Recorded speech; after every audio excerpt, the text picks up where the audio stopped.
Hey guys, Mr. Solution 98 here, and in today's video I will be showing you a project that's been in the works for about a year, maybe more. It's been that long because I've been quite busy with school and a lot of stuff has happened, Lego and life-wise. So yeah, this project was made possible by Jaystephers. Jaystephers is a YouTuber who does Lego mocks, reviews and stuff. He's amazing. Like, his mocks are very detailed and in great scale. This is one of them, and when I say that, I mean I used his school bus as the base for this mock. Now, I will not be doing a review of the bus as a vehicle itself. I will be doing a showcase of what I have changed in like the differences between my build and his build, and the stuff I have built on top of it. So if you would like to see his video, which I highly recommend, I will link to it in the description for mobile users and probably somewhere on the screen. Okay, one thing before I start here and get into the close-up, which Duncan and Monica here will help me with. Jaystepher, if you are watching this, you are awesome. Thank you. Like, I'm really grateful for your tutorial. It was a very good tutorial, and you linked to all the pieces, and that really is really awesome. Like, I've always wanted to build a Lego school bus. I love school buses in general. So yeah, thank you, man. Okay, now going into the close-up, before we get into all the details and show you around the bus and interior, this bus is supposed to represent a real-life school bus. It's supposed to be a 2005 Bluebird International Type C bus. What that means, it's Type C means conventional school bus. It also, the Bluebird International part, Bluebird is the company that made the body of the bus, and International is the company that made the chassis of the bus. So, I will now start from the front here. As you can see, you will see all around the bus and inside, I made custom stickers especially for this bus. So here we see license plates. We also see an international logo, that is the company that made the chassis. We see the school bus sign. Also, this number 4, that is the hood number of this bus. That is used for going on field trips when there are multiple buses that look the same. The only way you can tell them apart is by the hood number. That's something. I spent quite some time researching this because, like I said, I really love school buses. So yeah, I tried to make this numbering system on this bus realistic, but it might not make sense all the way. But yeah, what I'm trying to say, it is based on a real system. Just get that out of the way. This indicates that this was a spare bus. It was at some point it was used as a regular everyday line school bus, but and 7 is the last route it drove, but it's been set as a spare bus for when other buses break down. It's probably a bit older, and that's why they use it as they do. On the side here, going down the side here, you can see I made custom decals for this door. I should really put a handle there, but I forgot. And that is a double-sided sticker. Here we can see a Bluebird logo and a diesel gas cap. That's where you pour the gas. Okay, that's some insignia. School District of Philadelphia. Okay. On the back is where it gets interesting. I'll just move my arm so you can get better lighting here. Okay, so there's a lot going on back here. Like in the front, we have the school bus sign. Also, we have the number of the bus. We have the license plate. And we have even a bumper sticker. We stop at railroad crossings. I just saw that in one picture of the rear of a school bus. I thought it was cool. This door also has a double-sided sticker. Here you can read the emergency door, stop when red lights flash, state law. And they also made this look like the handle would be opened like this, because that's how they are. And on school buses, these doors are emergency exits. They don't have to be as big as the front door. And on the inside it just says emergency exit. Okay. Going down this side, there's something going on down here, which I will explain a bit later. Another sticker like the other side, again here, and also the stop sign. I have made custom decals for the stop sign. Yeah. Also, I've made custom decal stickers for the rearview mirrors on both sides. Now, the next thing we're going to check out is the roof. There is quite a lot going on here, but before I go into the specifics of this roof and in the interior, I would just like to point out a couple of differences in my bus and Jaystephers' bus. His bus was made to be a model of a school bus, to actually drive minifigs around.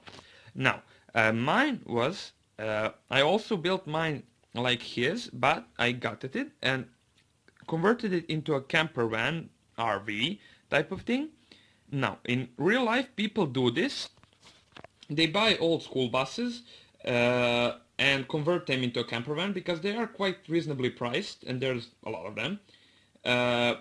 How one gets to buy a school bus is the school is required by law after a certain mileage or a certain time amount, like 10 years or something, to sell or scrap the school bus. They usually give them to churches or something, but you can buy a school bus. So yeah, that's like the law as far as I understood. And yeah, this bus has been converted into a camper van, but that's been done quite roughly. As you can see, it's still got all the insignia and stuff. That's because this was done during the aftermath of the apocalypse. They didn't really spare any time for paint jobs because it's not really important. And yeah, now the next thing, we're gonna check out this roof. You've probably seen this by now because I've like pointed my camera at it and stuff. These are solar panels. I will explain them in a second, because I will explain the build in a second. Here is some cargo, which I will go into details also. But before that, I would just like to point out a couple of differences, like I said, between my bus and Jaystephers' bus. These headlights are one. I've put square headlights instead of the circular ones because I think they go better with the bus this is supposed to represent. Also, this back door. Jaystephers' bus has a brick-built door that looks like a door. Mine has this. How I built this transparent piece is a knockoff piece, Lego knockoff, and this door frame is one of those 2 bricks wide door frames that my friend and I cut in half, because that piece didn't really exist before that, as far as I know and have searched. I couldn't find that piece anywhere, so yeah. Okay, now let's get into the roof. Around the side of the roof, as you can see, they welded some small fencing. Just, it's not really fence like this, but you can attach barbed wire and stuff to it. Also, it helps with the cargo. So, on the side here, they've welded a ladder, and how I attach this is I've added these pieces here and also this piece down here. What that does is it allows me to take off the roof without taking off the ladder, because usually I would have attached it like from down from up there, and that would just not work. Okay, the first thing we'll check out is this cargo. Now, I will try to unhitch this. Okay. That's just to keep it in place. Now, you have seen the solar panels, but here we have a gas generator. The gas generator is there in case there is a long period without sunlight, I guess, or in the case they need extra power. This build I have linked to in the past. I really don't remember who built it, but it was quite well built. On the side there, we got some custom gas cans for the gas generator. Remember, this bus uses diesel. This won't do any good. Up here, we have a crate, and inside the crate, actually, I will go into that when I show you the solar panels. But here, on this side, we have in this crate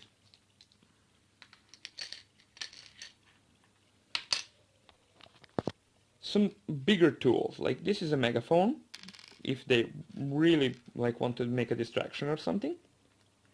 We have a lumberjack axe, I guess, a crowbar, a big hammer, a wrench.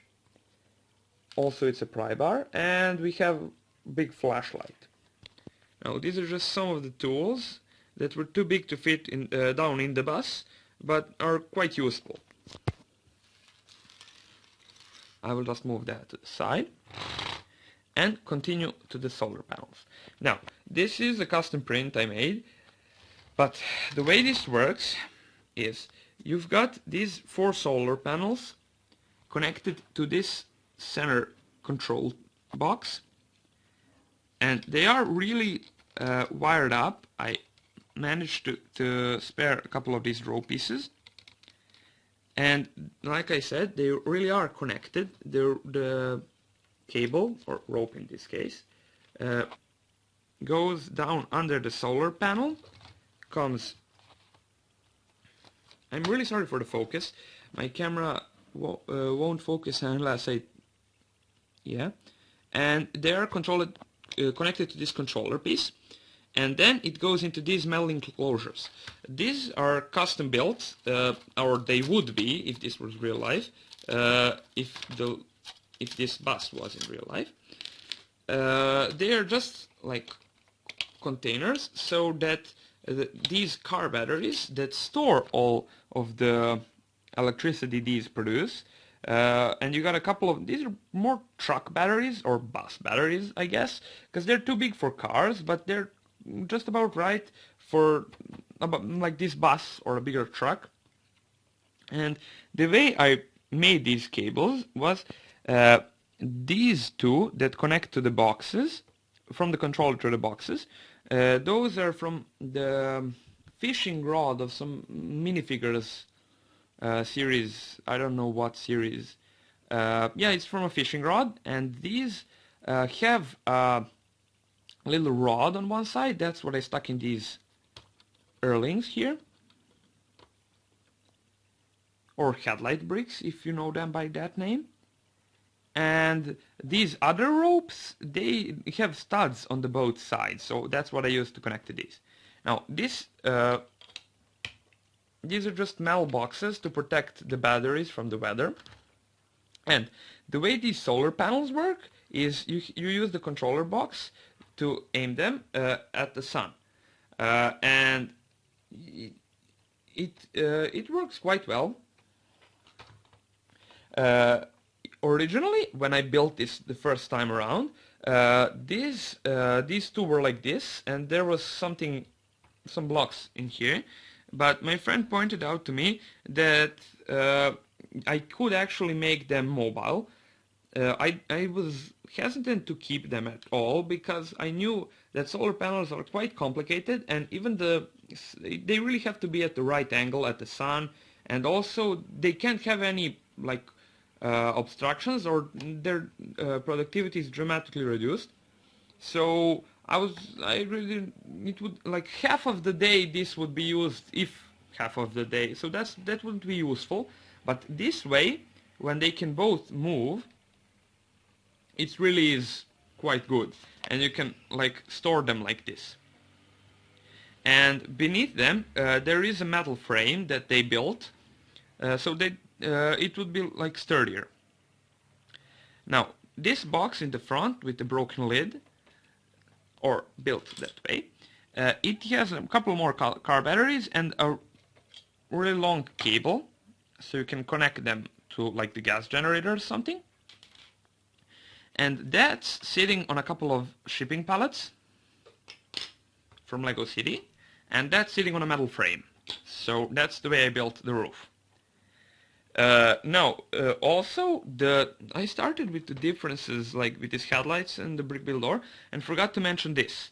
My school bus has a emergency exit hatch like here, and keep in mind this was built, like the bus was built before this metal frame, so that's why it's like so close to the frame. Now, I think we're done with the roof, and we're gonna go and have some fun. Now, I'm gonna get these two. And about these, I will do a survivor video soon, when I upgrade them. These two are good, but the rest of the minifigs have to have some updates. So, let's start here. This really is like what Jaystephers bus looks like. I'm not sure you can see that.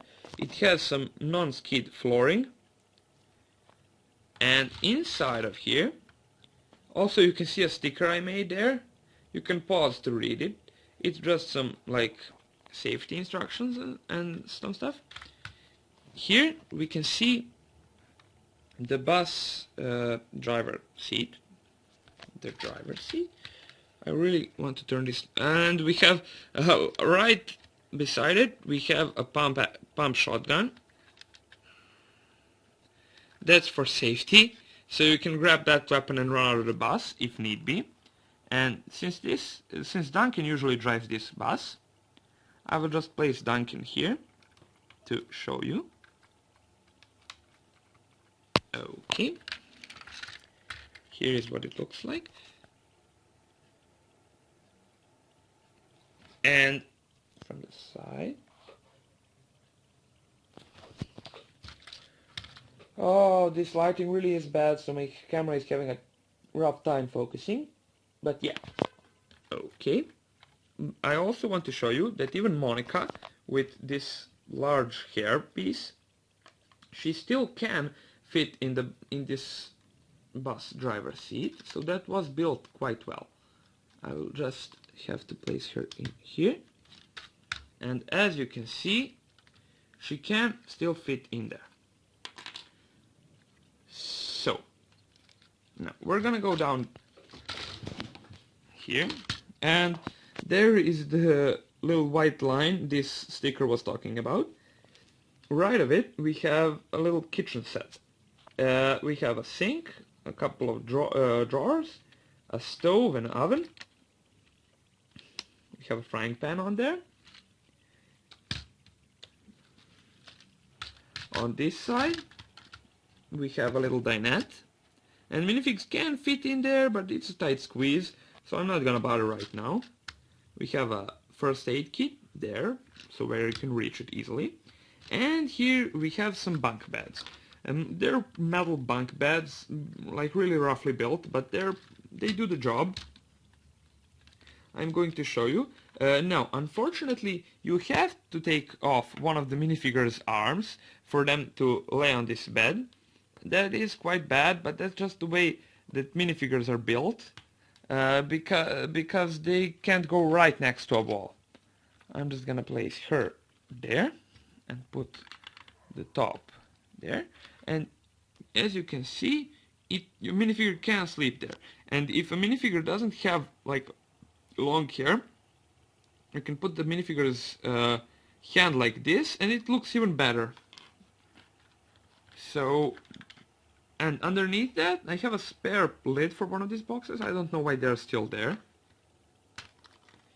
And if you want to know, those are brick arms boxes. So yeah. Speaking of those boxes, I think we arrived at them. But before that, if you can see that, there's a little printed sleeping bag piece, so someone left their belongings there. Now, this back of the bus is kind of interesting. It is a type of a workshop. What I mean is it's a place where you can build stuff. It has this table, you can see a saw on it, but I'm going to take that off to showcase something. You can lift this up and still use that door and access those drawers, which I'm going to open now. There are some tools in here, which I am going to show you. There's a couple of tools in there. In this bottom drawer, there is a drill.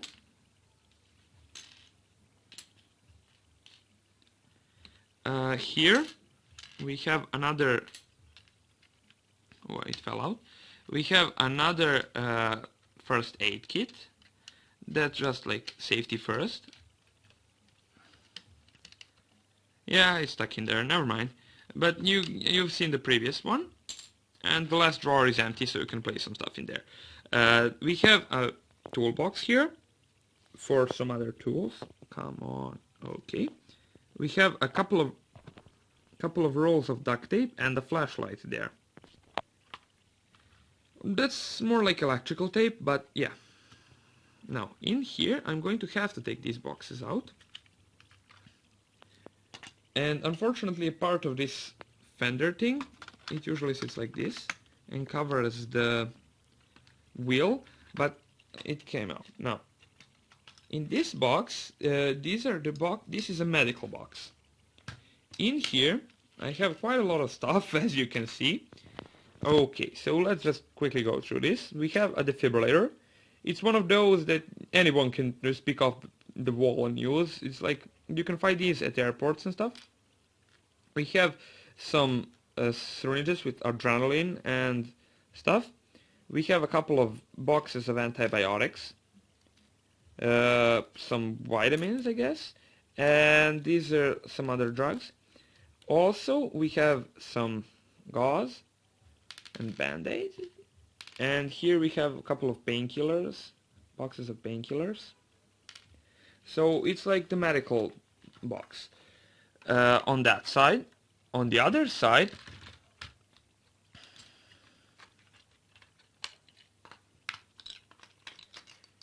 this is like the weapons box.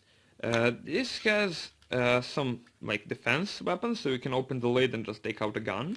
But these are high caliber guns, I think. So they're like more for that's like for hordes and stuff, and hordes of zombies. And also there is some ammunition for this machine gun. They've got heavy artillery, and I'm just going to try to connect this, but it's really hard holding the gun with the camera hand and also, yeah. Okay, and you can put this one in. That is an M60. So they are pretty well prepared, I guess. But they don't take that out for like one zombie, so yeah. And I think that's everything that's inside here. Yeah, and when this is closed, so let me just pop this box back in and put the lid back on so you can see what I'm talking about. This is built so that I did leave some room behind, some room here for Duncan or anybody else that uses the workshop, and they can use it. Like he can even get in closer, but I made him sit there. Didn't want to do that.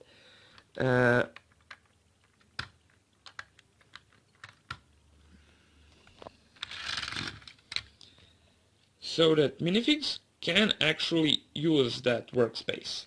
That is probably just a metal table. So, yeah. That is Oh, no, no, no. Okay. Oh, I almost forgot. You have seen that this bus has a sink and also it has a stove. That usually requires water and electricity, but stoves can also operate on propane. Uh, now, uh, you're wondering, well, where do they get their water from? Well, I said this has been converted into a camper van. So, camper vans have hookups, so you can, when you go to a campsite or somewhere, you can hook up water to the actual water supply and to electricity. Now, since they are pretty much covered on electricity, since there's only a couple of interior lights here,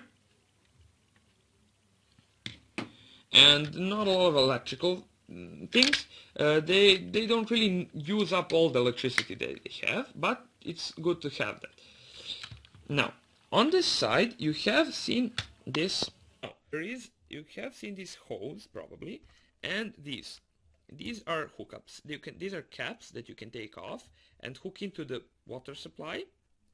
Some vents, and this is like a valve, so you can shut off the water. Now, this goes under the bus.